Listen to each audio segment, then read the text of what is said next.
Welcome everybody to the Carlette Christmas Show. This morning we're joined by Dr. Cheryll Bowers Stephens. She's the Chief Medical Officer for Healthy Blue. Dr. Bowers Stephens is a medical doctor. She is a board certified adolescent and child psychiatrist. She has been practicing for well over 3 decades, and she joins us this morning to talk about mental health and mental awareness. She joins us all the way from the Crescent City, New Orleans. Dr. Bowers Stephens, good morning and welcome. Good morning. Thank you for having me today. So, your history and your family's history, before we talk about mental health and Sure. all the work that you're doing at Healthy Blue, I want you to talk about why you became a psychiatrist, especially when there's so few African Americans in this field. Okay. Well, it's somewhat of a long story. First of all, being a physician is actually a tradition in my family. Both of my grandfathers were physicians. My mother's sister, my aunt, who was my role model and mentor, was a physician. My brothers have gone into medicine. I'm married to a physician. And so being of service was very important in our family. So either a physician, a minister, a teacher. We were taught to give back to the community. And so originally I was going to go more of a research area, psychology and computer science. But I, had a chance to do some research at a company called Bell Laboratories in my junior year of college at Spelman College. And it was not enough human interaction for me. And so I sort of went back senior year, starting to fill out applications to get a PhD in psychology. One, it was very difficult. They said 1 in 5 applicants would get accepted, and it didn't seem like something I really wanted to do. And so I made a decision at that point to go into medicine, and I really wanted to pursue, like internal medicine and psychiatry, or pediatrics and psychiatry. And so I decided I would go to medical school. Mm-hmm. So, came home, went to Xavier, had to get my pre-med requirements because, prior to that, I was, actually a psychology and computer science major. So came back, went to Xavier, got my pre-med requirements, and then started LSU Medical School. So I actually took 2 years off. And child psychiatry became an interest because obviously I had to get a job. My parents were like, you're just not going to, stay at home and, and not work. And so I was able to get a job as a child care worker at for Associated Catholic Charities. They had these group homes for children. Mm-hmm. And as a child care worker, and these were kids who were in custody, who, had been abused, neglected. And as a child care worker, you took shifts, like 8-hour shifts. You had to cook for them. You had to, make sure that they were, that their routine was being followed, etc. And that's where I decided to, go into psychiatry, specifically child psychiatry. What a rich children. history. Before we Yes. started the conversation, I asked you, Yes. was it an expectation, because there were so many physicians in your family, that you were going to become a doctor? Was there an expectation? There was not really an expectation. I think it was more of a service and giving back to the, community. So it would be something like a teacher, a social worker, a minister. So whatever we did, it would be something that was community oriented. I fell back into medicine because it was something familiar. The Wow. track that I was on, I realized that that's probably not, going to be what I really, would enjoy doing. And so, and then that experience, working, as a child care worker, Mm-hmm. in what were then like orphanages or group homes, really solidified my interest in becoming a child psychiatrist. Sure. And so as Yes. we, as a nation, and even as African Americans who never really leaned into or embraced mental health. We're Hmm. seeing more people now begin to talk about it and understand that this is an issue. Let's start by talking about what mental health is. Well, mental health is basically your overall well-being, how you're feeling. What is your perception of the world? How do you feel about yourself? And for African Americans, it's very much rooted in spirituality. I mean, we have a strong foundation in the church, and a lot of our, well-being needs, have been taken care of, by the church historically. Hmm. So when you're talking about just mental health well-being, that's one end of the spectrum.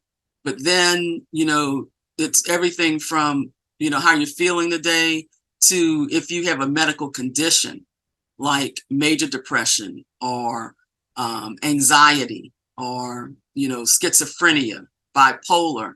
That's where you're crossing the line from just your general well-being to having a bona fide medical condition, just like if you had hypertension, diabetes, and though mental illness is just another medical condition. And your mental health well-being can have an impact across that spectrum. Hmm. Um, And so, so typically in our community over the years, I know growing up as a child, this was not a right, conversation that we had. We maybe knew one or two people that we thought was a little off. right, And, right, or, just for lack of a better word, that's how we described it then. But right. as we move forward as a psychiatrist, especially as a child psychiatrist in dealing with adolescents, I want to take a break here, but when we come back, I want to talk about what parents really need to understand about getting a diagnosis. So Okay. we'll venture into that because I think that a lot of people struggle. Is it the right thing to put my child on medicine? Or do I just trust God and trust the process and let it move into wherever it moves into? We'll answer those questions plus a lot more right after this.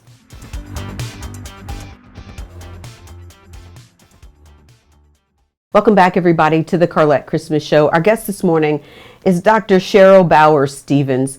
She's the Chief Medical Officer for Healthy Blue. She's also a board-certified adult, adolescent, and child psychiatrist. And she joins us this morning to talk about mental health and what we as parents and people in our community really need to know and understand as we look at all of the things that are happening in America and in every city USA. We talk about gun violence and we talk about violence. And much of that sort of is correlated to mental health. And then we look back to our youngest. I can remember when our son was in the fourth grade and the teacher presented to us that he just could not sit still. And she said, he needs medicine. He, or she didn't say he needs medicine. She said, you need to get with your pediatrician. And I think that he is ADHD. And we said, we don't think so. And so he did not indeed get on medicine because he was not ADHD.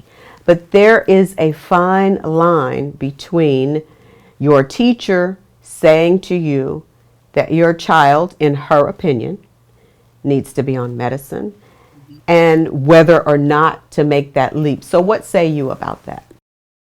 Well, I mean, there's a spectrum, as I talked about before, from overall general well-being all the way to having a bona fide medical condition that is a psychiatric illness. Hmm. Attention deficit hyperactivity disorder is made up of a cluster of symptoms, some of which you're going to see in normal childhood behavior. And so what we have to do as clinicians is determine are these behaviors quote unquote, normal, or are these behaviors being driven by some, biological condition that does require either medication management and or what we call, behavior modification, both of which can be of assistance. And so, when you go to your pediatrician and, the teacher says, some teachers, particularly if they've been teaching for a long time, they can sometimes, they know the norm, they know when they're seeing something that may not be the norm. And, asking for an evaluation is not unreasonable. When you go for your evaluation, what should happen is there are evidence-based tools that can be given to the parents to fill out, to the teachers to fill out, and those will let you know, based on these observations, based on the observations of your child in the community, based on the observations of your child at school and at home, because we want to see it in all three areas. These particular behaviors do seem to be more biologic than just normal. And so, but that's after you're filling out, like a 20, 30 something questionnaire, the teacher's filling that out. And then you might get a friend to also fill it out as well. Then those tools are scored, and based on your scoring, a determination is made. If it's a very young child, 4, 5, 6, you probably want to do some type of behavior modification first before you start with medication. And what does that mean? Well, behavior modification is where, you look at the, overall behaviors of the child. So let's say, talking without permission, temper tantrums. Sometimes those can be environmentally induced. And so you teach the family, the school, to kind of make observations as to what may be leading up to those behaviors. And if you can, take away those triggers that trigger those behaviors, and you can teach the child how to manage those behaviors, medication may not be warranted. But sometimes you can go through this behavior modification and you might be able to decrease some of the behaviors, but still there's something there. And so that's when we start to add the medication. And so if you're working with a physician, a psychiatrist, psychologist, or pediatrician that is approaching it from that perspective, you're going to have just the right amount of, environmental change, as well as, just enough medication to manage the condition without causing significant side effects. And so it's a very, thoughtful and intentional process to making a decision whether or not to place a child on medication, and exactly what type of intervention is needed. And this is precisely why we wanted to have this conversation, especially for all of those people who are clients or who are people that are part of the Healthy Blue network. It is this kind of excellence and understanding that families need in order to make the best decision for you and your family, because oftentimes I think, Dr. Bowers Stephens, is that people really don't have enough information to make a good, sound decision about whether to use medicine or not to use medicine. Right. And we try to promote a person-centered approach, and also to empower families and members to make these decisions, to educate them on whatever condition they may have, letting them know what the options are, or helping them determine what the options are, and how to have those conversations with the doctor. Absolutely. Absolutely. I mean, that's the ideal. That's how it should be. Indeed. And so let's talk about what and why, the why mental health is so important overall. Well, mental health is important. Your emotional well-being is important. Your spiritual well-being is important, because it impacts everything. It impacts how you go through your day. It impacts, if you have diabetes, if you have hypertension, if you have, some other medical condition, it impacts, you know, how well your body is responding to that condition. Hmm. And so being able to, be in a good frame of mind is just, is important to your overall well-being. Hmm. And being that we're talking more in the media, we're having more conversations like this about really what mental health is. How do you help people as a psychiatrist to understand when this is clinical or when this is just something, especially with kids, part of their growth process, part of what adolescence is? We'll take a break here, but when we come back, Dr. Cheryll Bowers Stephens will answer those questions that maybe a lot of parents grapple with. Is this just those teen years? Is this hormones? Or is it a bigger conversation that we need to have? We'll talk about all of that and more right after this.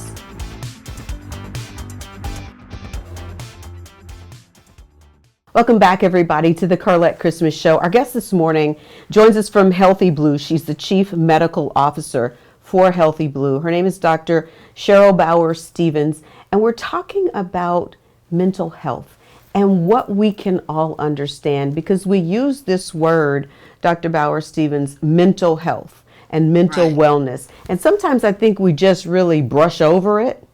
Mm-hmm. But when we can get more information and have conversations like this, I think it helps families better understand and make decisions that will take us and our kids and whomever else a lot further with the right treatment and the right information. So before we went to break, I was saying, asking the question that a lot of parents, I think, deal with. Is my teenager just being a normal teenager? Or are they having depression, anxiety? And what does all of that mean? And how does that translate into making a good decision? Well, the bottom line is whatever is going on, is it interfering with your daily functioning? Is it interfering with the child's daily functioning? Is it interfering with the family's daily functioning? Um, and so that's basically how you make the decision. You start off with your primary care doctor. Hopefully you have a relationship with, a caretaker, whether it be, through the church or your physician or, you know, people that you trust in the community. You want to have a trusting relationship that, you can discuss these things with, that you can talk about these things. But, if the behaviors or whatever the issues are interfering with your daily functioning, meaning you can't go to work, you're not going to school, you're getting in trouble with the law, your friends are, saying, hey, you might need to look at this. That's when you know that there's a problem. And there's nothing wrong with going and discussing it with somebody that you trust, Mm-hmm. whether that be your doctor, your whatever church you belong to, Mm-hmm. pastor, etc.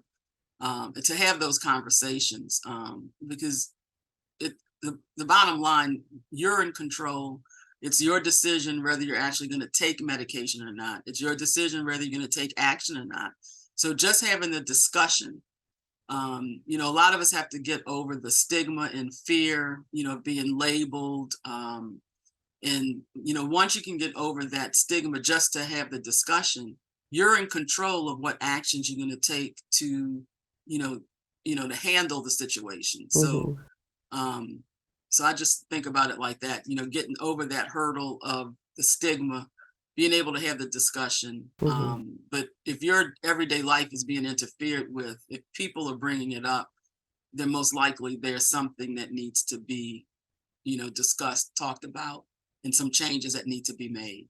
Now you've been serving in this capacity Dr. Bowers Stephens for for 3 decades and 3+ decades. Are you seeing strides where more people are saying, this is an issue and I need help? I'm going to push past that stigma to get the help.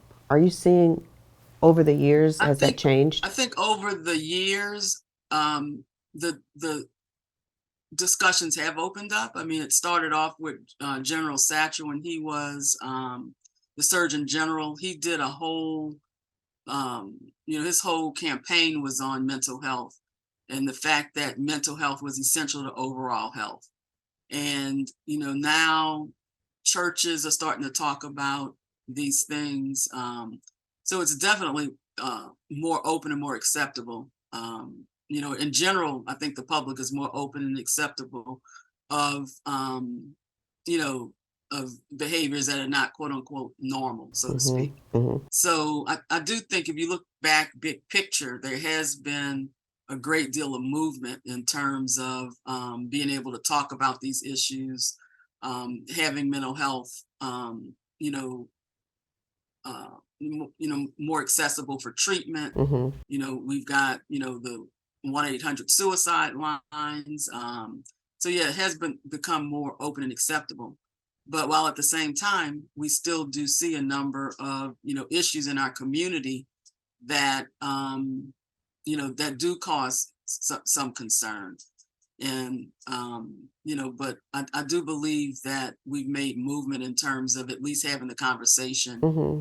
understanding what the issues are, knowing that there are treatments and things available. It's just a matter of each individual making that decision, if necessary, to Hmm. take whatever actions need to be taken to to get better, to feel better. Sure. And when you say that there are still some issues in our community, like what, for instance, that we're not still dealing with and facing head on? um I think it's you know more policy, a lot of policy related issues. We have the opioid epidemic, the mass shootings that have occurred, things like that that are more on a national platform Hmm. for discussion. I think in our smaller communities, I think we have made great strides in being able to have the conversation and knowing what mental illness is, what mental health is, what trauma is. If you look at the media, if you look at you know theater, plays, books, actresses, actors. I mean, they in one way or another, a number of them have come out to talk about you know issues related to mental health. Hmm. So I, I think it's fair to say that a lot of progress has been made um, over the past couple of decades in Hmm. terms of being able to have the conversation. Sure. And a lot of people could be wondering that if there is a way or a time when your mental health could seem fine, or one's mental health could seem fine, Hmm. and then it changes. Mm, right. I mean, I think you're talking more now about stress and the impact that certain events can have on your life. I mean, you can, be fine one day, but let's say you lose a loved one, and you're having difficulties at work, plus, maybe your spouse loses their job. So that's four, stressful events. And so you can go from being okay to not okay because of those external stressors. And so that's where it becomes important to learn, how to manage stress. That's where it is important to have, some type of spiritual, belief, Hmm. um, or community, to lean on. And, and it doesn't, you may think it just comes out of the blue, but it usually is not going to come out of the blue. You might start off with some, feelings of fear, anger, sadness, worry. Hmm. and those might come fleetingly, and then more often, and then more persistent. You might have trouble concentrating or making decisions. There are a number of signs that that you're Hmm. getting stressed, and so that's when it's important to be able to do things to help manage your stress. One, not watching the news all the time. Some people, you talk to them and they're talking about the latest tragedy that's occurred. Right. You should limit yourself and your children's access to the news on an ongoing basis. It's okay, maybe a little bit a day, but not where it's playing in the background Right. That continuously. 24-hour Exactly. loop that you get on your Right, television, right, on your phone, right, everywhere. right. So sometimes you want to take break from news stories or social media. I mean, some Sure. people are just constantly in social media, and that, and if you're already stressed, that can increase your stress. Indeed. Indeed. Let me get a So break just here. Let me get a break sure, here, sure. Dr. Bowers Stephens. Statistics say that more than 1 in 5 U.S. adults live with mental illness. This morning, we're Yes, talking about not only living with it, understanding, but how to treat it, and Healthy Blue being on the front lines of being the change that they want to see in our communities. Stay with us. We're yes. back right after this.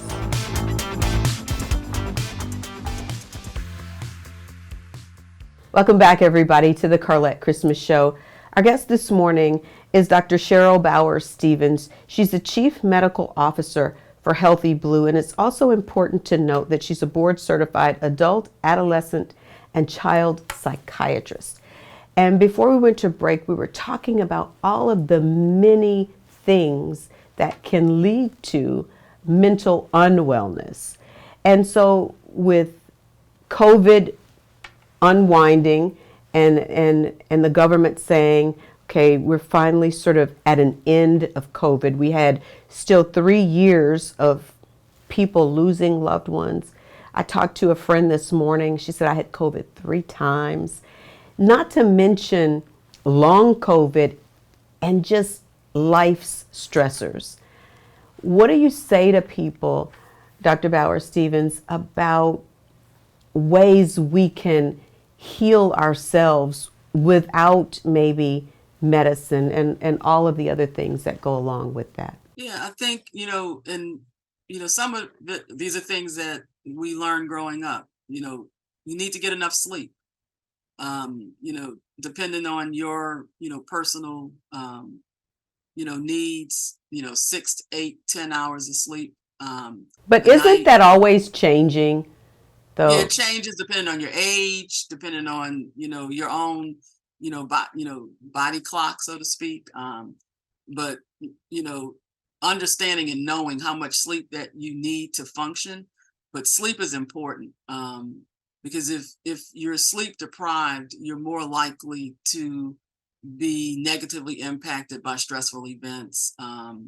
If you have a physical condition, whether it be depression, hypertension, diabetes, it negatively impacts those conditions. So it's important to get enough sleep. It's important to eat a healthy diet. I know that's hard in New Orleans and Louisiana, but it's important to eat a healthy diet. Fruits and vegetables. Avoid like white rice. Brown rice. And so it's just important. Hydration, getting enough water. Eliminating a lot of caffeine, alcohol. You know, street drugs, illicit drugs, all of those things can have a negative impact on your overall well-being. Avoiding smoking, vaping, and other habits that negatively impact you both physically, and emotionally.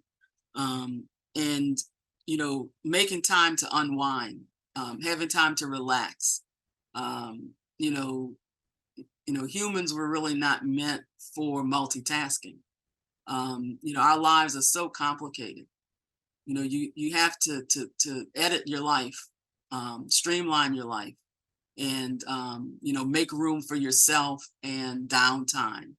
Learning how to meditate, and then having connection with others, talking to people.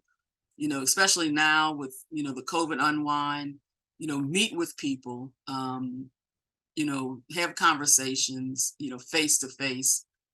Old friends. That's important to combat things like loneliness and depression. And I mean, and if you follow those, quote unquote, I don't want to say rules, then, if you have a biological condition like depression, anxiety, schizophrenia, bipolar, it's definitely going to make those conditions better. Or if you have hypertension, diabetes, it'll make those conditions better. And it'll help with your overall well-being. If you don't have those conditions, it will prevent you from acquiring those. And it's just important to get enough sleep, eat the right foods, drink enough water, make time for yourself, make time for others, avoid smoking, avoid vaping, avoid illicit substances and unnecessary subscription drugs.